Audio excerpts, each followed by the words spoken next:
ആ പാവപ്പെട്ട കുറെ മനുഷ്യരോടെങ്കിലും കുറച്ച് ദയ കാണിക്കാൻ ശ്രമിക്കും. കാരണം വലിയൊരു അപകടത്തിൽപ്പെട്ട് തിരിച്ചു വന്ന കുറെ പാവങ്ങളുണ്ട്. അവരോടൊക്കെ നിങ്ങൾ കാണിക്കുന്ന വലിയൊരു ക്രൂരത ഉണ്ടല്ലോ, ഭയങ്കരമാണ്. ഭയങ്കരം എന്ന് വെച്ച് കഴിഞ്ഞാൽ ഭയങ്കരം തന്നെയാണ്. വല്ലാത്തൊരവസ്ഥ തന്നെ അല്ലേ? എന്താന്നായിരിക്കും കണ്ടോക്ക്. നേരത്തെ ടൗൺഷിപ്പ് നിർമ്മാണത്തിൽ മണ്ണ് ഏത് രീതിയിൽ ക്രമീകരിക്കണം എന്നുള്ളതിന്റെ ഒരു മാനേജ്മെന്റ് ഇല്ലാതെ മണ്ണ് കൈകാര്യം ചെയ്താണ് അതിന്റെ പ്രശ്നം. നീ എന്ത് തേങ്ങയാണ് പറയുന്നേ? എനിക്കൊന്നും മനസ്സിലാവുന്നില്ല. സത്യം പറയുകയാണെങ്കിൽ ആ പാവപ്പെട്ട മനുഷ്യർ, ആ വയനാടുള്ള മനുഷ്യരോട് നിങ്ങളൊക്കെ കാണിക്കുന്ന വലിയൊരു ക്രൂരതയാണ് കോൺഗ്രസ്സുകാരെ. അവരുടെ പേരിൽ നിങ്ങൾ കോടികൾ പിരിച്ചിട്ട് അതുപോലും നിങ്ങൾ ചെയ്തിട്ടില്ല. എന്നാ ഓക്കെ, മുഖ്യമന്ത്രി ഫണ്ട് എടുത്തിട്ട് അവർക്ക് വീട് വെച്ചു കൊടുക്കാനുള്ള പരിപാടിയെങ്കിലും കാണിക്കും. ഇടതുപക്ഷ സർക്കാരിൻ്റെ ആ കാലത്ത് പുനരധിവാസ പദ്ധതി ആദ്യഘട്ടം വളരെ ഗംഭീരമാക്കി അത് 178 വീടുകൾ കൊടുത്തിട്ടാണ് ഈ ഇടതുപക്ഷ സർക്കാർ പോകുന്നത്.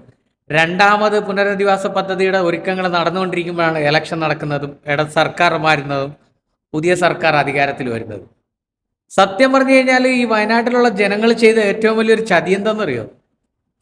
ഇവനെപ്പോലൊരു കള്ളനെ ജയിപ്പിച്ചതാണ്. ഇവൻ കള്ളനാണെന്നും ഇവൻ പലതവണ അവരെ പറഞ്ഞ് പറ്റിക്കുകയും ചെയ്തിട്ടും ഇവനെയൊക്കെ 50,000 55,000 വോട്ടിന്റെ ഭൂരിപക്ഷത്തിലാണ് വയനാടുള്ള ജനങ്ങൾ ജയിപ്പിച്ചു വിട്ടത്. എന്തിന് ഒരു ഇടതുപക്ഷത്തിന്റെ MLA അവിടെ ജയിപ്പിച്ചിരുന്നെങ്കിൽ അയാൾ നടത്തി തരുമായിരുന്നല്ലോ ഈ വക കാര്യങ്ങൾ. ഇവനെപ്പോലൊരു കള്ളനെ നിങ്ങൾ ജയിപ്പിച്ചു വിട്ടിട്ട് നിങ്ങളെ പറ്റിച്ചുകൊണ്ടിരിക്കുകയാണ്. ഇടതുപക്ഷ സർക്കാരിന്റെ സമയത്താവട്ടെ, അതായത് ഇപ്പോൾ കോൺഗ്രസ് അധികാരത്തിൽ കയറിയിട്ട് ഏകദേശം ഇന്ന് പറയുകയാണെങ്കിൽ 2 മാസവും 2 ദിവസമായി. പക്ഷെ വയനാട് പുനരധിവാസ പദ്ധതിയെക്കുറിച്ച് ഇന്നേ വരെ ബഡ്ജറ്റിലും ഉണ്ടായിട്ടില്ല, അതിനെക്കുറിച്ച് പറയുന്നുമില്ല. എന്തുകൊണ്ടാണ് ഇവർ അത് പുനരധിവാസം അത് എടുക്കാത്തത്? എന്തെന്നറിയോ? ഇവരിനി അത് എത്ര ചെയ്തു കഴിഞ്ഞാലും അത് ഇടതുപക്ഷത്തിന്റെ ക്രെഡിറ്റിൽ വരും എന്നുള്ളൊരിത് ഉത്തമ ബോധ്യം ഉള്ളത് കൊണ്ടാണ് ഇവരത് ഏറ്റെടുക്കാതെ അവിടെയുള്ള ജനങ്ങളെ തഴയുന്നത്. ഇനി ഇതിങ്ങനെ തഴഞ്ഞ് അങ്ങ് ഇട്ടു പോകും. കാരണം ഇതവർ ചെയ്യൂല. നമ്മൾ കണ്ട് 2 മാസം കൊണ്ട് തന്നെ കേരളത്തിൽ എന്തൊക്കെ ഇതാണ്. പ്രൈവറ്റ് ബസ്സുകാർ സമരം ചെയ്യാൻ തുടങ്ങിയിരിക്കണ്. അതേപോലെ തന്നെ നമ്മുടെ ആരോഗ്യരംഗം മൊത്തത്തിൽ നശിച്ചുകൊണ്ടിരിക്കുകയാണ്. അതേപോലെ തന്നെ നമ്മുടെ വിദ്യാഭ്യാസ രംഗം, പെൻഷൻ, അങ്ങനത്തെ പല പല കാര്യങ്ങളും, അതായത് ക്ഷേമ പെൻഷൻ, അതേപോലെ തന്നെ സ്ത്രീ സുരക്ഷാ പെൻഷൻ, പിന്നെ കുട്ടികൾക്ക് കൊടുക്കുമെന്ന് പറഞ്ഞ 1000 രൂപ സ്കോളർഷിപ്പ്, അതേപോലെ തന്നെ ആയമാർക്ക് കൊടുക്കുമെന്ന് പറഞ്ഞ 21,000 രൂപയുടെ ഇത് എല്ലാം മുടങ്ങിയിരിക്കുകയാണ്. ഏറ്റവും സത്യം പറഞ്ഞു കഴിഞ്ഞാൽ 2 മാസം കൊണ്ട് കേരളം ദുരിതത്തിലേക്ക് പോയിക്കൊണ്ടിരിക്കുകയാണ്.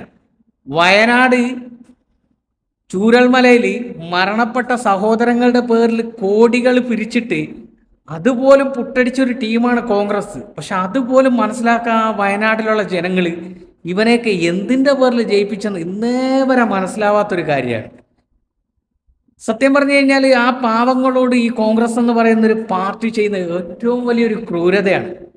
അവർക്ക് ഒരു പുനരധിവാസ പദ്ധതി ആ പാക്കേജിൽ അവരെ ഉൾപ്പെടുത്തിയിട്ട് അത് 2ാം ഘട്ട പരിപാടി തുടങ്ങിയിട്ടുമില്ല. ദുരിതത്തിൽ പോയിക്കൊണ്ടിരിക്കുകയാണ്. ഇന്നും ഇവൻ വന്നിട്ട് പറയണ എന്താ, അവിടുത്തെ മണ്ണ് ചെക്ക് ചെയ്യണം, പെണ്ണ് ചെക്ക് ചെയ്യണം, മറ്റ ചെക്ക് ചെയ്യണം, മറിച്ച ചെക്ക് ചെയ്യണം. ഇവൻ കാലകാലങ്ങളായിട്ട് ഇത് തന്നെയാണ് പറഞ്ഞുകൊണ്ടിരിക്കുന്നത്.